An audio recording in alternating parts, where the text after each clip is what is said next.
چاہیے کہ جب ہندوستان اور چائنا دونوں نے جب اپنا جو پروگریس شروع کیا تو ان کو جو سب سے پہلے جو انویسٹمنٹ آئی ہندوستان میں بھی اور چائنا میں بھی وہ ان کے اوورسیز ان کی ایکسپیٹریٹ کمیونٹی تھی. ان کے جو باہر ہندوستان کے جو لوگ باہر کام کر رہے تھے اور چائنا کے لوگ باہر کام کر رہے تھے.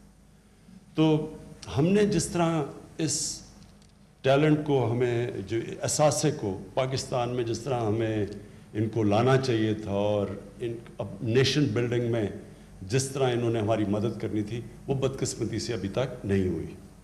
تو یہ ایک بہت بڑا پہلا قدم ہے اور بڑا قدم ہے بیکاز یہ جو روشن ڈیجیٹل اکاؤنٹ یہ جو شروع کیا آج آپ نے یہ ایک موقع دیتا ہے پاکستانیوں کو پارٹیسپیٹ کرنے کا پاکستان کی بزنسز میں. ہماری جو ابھی بہت بڑا انیشیٹو ہمارا کنسٹرکشن کا ہے جو پاکستان کی تاریخ میں سب سے بڑے 2 پروجیکٹس ہیں اور بھی بڑے ہیں. بادشاہ ڈیم بھی ہے, مومند ڈیم ہے, ہماری ML1 پہلی دفعہ پاکستان کی تاریخ میں ایک نئی ریلوے بنانے لگے ہیں.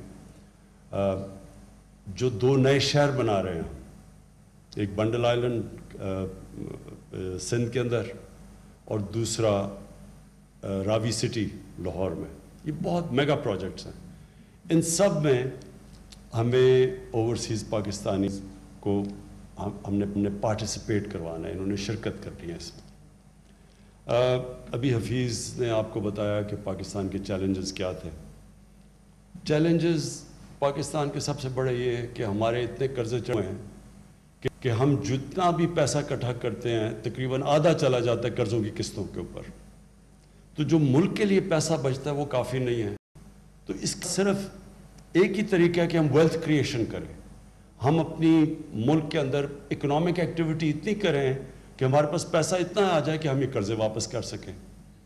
تو اس کے لیے بھی یہ جو ہمارا کنسٹرکشن کا پورا پیکیج ہے اس کا مقصد ہی یہ ہے کہ یہ جو 2 بڑے شہر ہیں اس میں اتنی زیادہ اکنامک ایکٹیویٹی ہو, کیونکہ کنسٹرکشن میں جیسی شروع ہوتی ہے 30 ریلیٹڈ انڈسٹریز ہیں جو کہ ایک دم چلنی شروع ہو جاتی ہیں. تو اس سے جو سارا اکانومی کا پہیہ چلے گا اس سے انشاءاللہ جو ہماری ریونیوز بڑھیں گے, ویلتھ کریٹ ہوگی اور انشاءاللہ اس سے پھر ہم قرضے واپس کرنے کی ابیلٹی رکھیں گے, ہمارے پاس صلاحیت ہوگی. اور دوسرا جو ایشو انہوں نے بات کی وہ یہ کہ اس ملک میں جو ہماری جب گورنمنٹ آئی تو سب سے بڑا ٹریڈ گیپ تھا. امپورٹ اور ایکسپورٹ کے اندر $40 ارب کا گیپ تھا. ہم $20 ارب کی ایکسپورٹ کر رہے تھے اور $60 ارب کی امپورٹ کر رہے تھے تقریباً. تو یہ اتنا بڑا تاریخی جو ٹریڈ گیپ تھا جو اور کرنٹ اکاؤنٹ ڈیفیسٹ بھی تاریخ تھا $20 ارب ریمیٹنسز نکال کے بیچ میں سے. تو یہ جو ہمارے پاس ڈالرز کی کمی ہے اس کا ڈائریکٹ امپیکٹ روپے کے اوپر پڑتا ہے. جب ڈالرز کی کمی ہوتی ہے تو روپیہ گرنا شروع ہو جاتا ہے. تو اس کو جب روپیہ گرتا ہے تو چیزیں مہنگی ہونی شروع ہو جاتی ہیں اور پھر انویسٹمنٹ بھی رک جاتی ہے. لوگ جنہوں نے پیسے باہر سے لگانے ہوتے ہیں وہ سوچتے ہیں کہ اگر روپے نے گرنا ہی ہے تو وہ ڈالر میں پیسہ رکھیں. تو اس سے ساری اکانومی کی جو اکانومی کی ویلتھ بھی نیچے چلی جاتی ہے اور پھر جو انویسٹمنٹ بھی رک جاتی ہے. تو اس کے لیے ایک تو یہ ویلتھ کریشن اور دوسرا ڈالرز ہم کیسے بڑھائیں, اس کے لیے اوورسیز پاکستانی کی ہمیں بہت ضرورت ہے. ریمیٹنسز ان کی بڑھ گئی ہیں لیکن ہم ایسی چیز چاہتے ہیں کہ ان کی اب انویسٹمنٹ آئے ہمارے ملک میں. ابھی تک ہم ان کو کوئی وائبل چیزیں نہیں پریزنٹ کر سکے انویسٹ کرنے کے لیے. جو کرتے بھی ہیں انفارچونیٹلی ہمارا سسٹم جیسے ایز آف ڈوئنگ بزنس آسانیاں ہوتی جائیں گی انویسٹرز کے لیے تو انشاءاللہ وہ ادھر بھی آئیں گے. لیکن یہ جو ہمارے 2 میگا پروجیکٹس ہیں اس میں کیونکہ عموماً وہ پراپرٹیز میں انویسٹ کرتے ہیں تو یہ بہترین ان کے لیے اپرچونیٹیز انویسٹ کرنے کی ہوں گی. میں ایک چیز اب اوورسیز پاکستانی اس کے اوپر کہہ دوں. ہمارے ملک میں پتہ نہیں یہ کیا مسئلہ ہے لوگوں میں کہ وہ اوورسیز پاکستانیز کو یا ڈیول نیشنل کو ایسے سمجھتے ہیں جیسے وہ کوئی ملک کے غدار ہیں. سسپیشن سے دیکھا جاتا ہے جی وہ ڈیول نیشنل ہے. پہلے یہ ہم سمجھیں کہ یہ کیوں 90 لاکھ تقریباً پاکستانی باہر کیوں گئے, کیونکہ یہ زیادہ تر ہم نوکریاں نہیں دے سکے. دوسری چیز وہ اتنے کئی وہاں پاکستانی کوالیفائی کر بیٹھے, ان کی کوالیفیکیشن اتنی اوپر چلی گئی ہیں کہ ہمارے پاس ان کے لیے سوٹیبل جابز نہیں, یا جاب ہیں تو ہم پیسے نہیں ان کو دے سکتے جو ان کو ملنے چاہیے. لیکن اوورسیز پاکستانی اس میں کب اپنے ذہن میں ڈال لیں, یہ ہمارا سب سے بڑا ایسٹ ہے, اس سے بڑا کوئی ایسٹ نہیں ہے. بہترین مائنڈز باہر ہیں, پروفیشنلز باہر بیٹھے ہیں, انٹرپرینرز باہر بیٹھے ہیں. جب بھی ہم ملک میں کنڈیشنز کریٹ کریں گے, یہ ہمارے پاس اتنی بڑی ریسورس پول ہے جو واپس آ سکتا ہے پاکستان میں. لیکن ان کو اس طرح ٹریٹ کرنا جی وہ اوورسیز وہ جی ڈیول نیشنل ہے, وہ یہ عہدہ نہیں لے سکتا, اور وہ کوئی منسٹر نہیں بن سکتا, ہر دوسرے دن عدالت میں لوگ چلے جاتے ہیں. میں ابھی تک حیران ہوں کہ ان کو یہ نہیں سمجھ آ رہی ہمارے لوگوں کو جو یہ اس طرح کی باتیں کرتے ہیں, کہ اگر میں آپ کو مثال دیتا ہوں, شوکت خانم کینسر ہاسپٹل ایک اسپیشلائز کینسر ہاسپٹل ہے. آپ سارے یہ مڈل ایسٹ میں چلے جائیں تو ادھر جب بھی کوئی آپ کو اسپیشلائزڈ ہاسپٹل ملے گا, اس میں زیادہ تر انہوں نے فارنرز کو رکھا ہوا ہے, کیونکہ ان کے پاس لوکل ایکسپرٹیز نہیں ہے. ہم نے شوکت خانم بنایا, سارے اوورسیز پاکستانیوں نے واپس آئے, اس لیے ہم بنا سکے, نہیں تو ہمیں باہر سے فارنرز لانے پڑنے تھے. آپ دبئی دیکھ لیں, اگر دبئی میں وہ اسی طرح ان کے پاس تو لوگ ہی نہیں باہر, یا ان کی اپنے لوگوں کی ایکسپرٹیز نہیں تھی, تو سارے تقریباً انہوں نے فارنرز کو لا کے دبئی کو بنایا. پولیس چیف بھی فارنر ہوتا تھا, ایمریٹس ایئر لائن کا بھی فارنر ہوتا تھا. تو ان کے پاس تو ان کو باہر سے فارنرز لانے پڑے.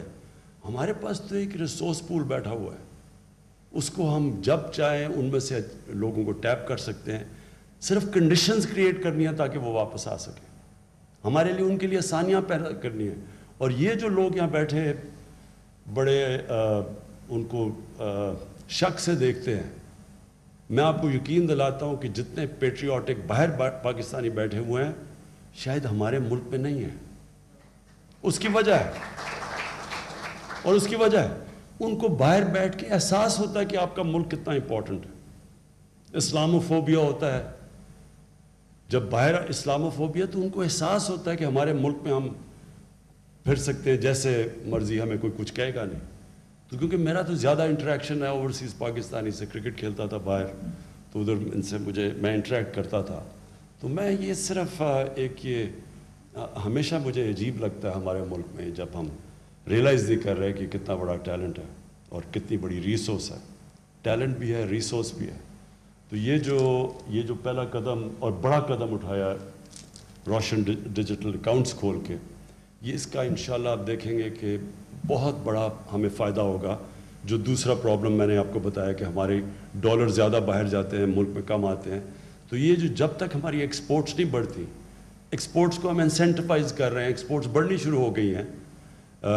ہمارا جو روپیہ جس لیول پہ ہمارے ایکسپورٹرز میں آرڈرز مل رہے ہیں باہر سے, ہماری ایکسپورٹس ڈسپائٹ یہ کہ کووڈ تھا, ہمارا ہندوستان اور بنگلہ دیش کے مقابلے میں ہماری ایکسپورٹس بڑھی ہیں, ان کی تو بالکل سٹیگنیٹ کی ہوئی ہے. لیکن جس لیول کی ہم ایکسپورٹس چاہتے ہیں تھوڑا ٹائم لگے گا اس کا. تو اس ٹائم جب تک وہ ہم اپنی ایکسپورٹس امپورٹس تک نہیں یا زیادہ تک نہیں لے کے جاتے, تب تک ہم نے اوورسیز پاکستانیز کو انسینٹیوائز کرنا ہے کہ وہ پاکستان میں انویسٹ بھی کریں, ان کے لیے آسان ہو پاکستان میں اپنا پیسہ لانا.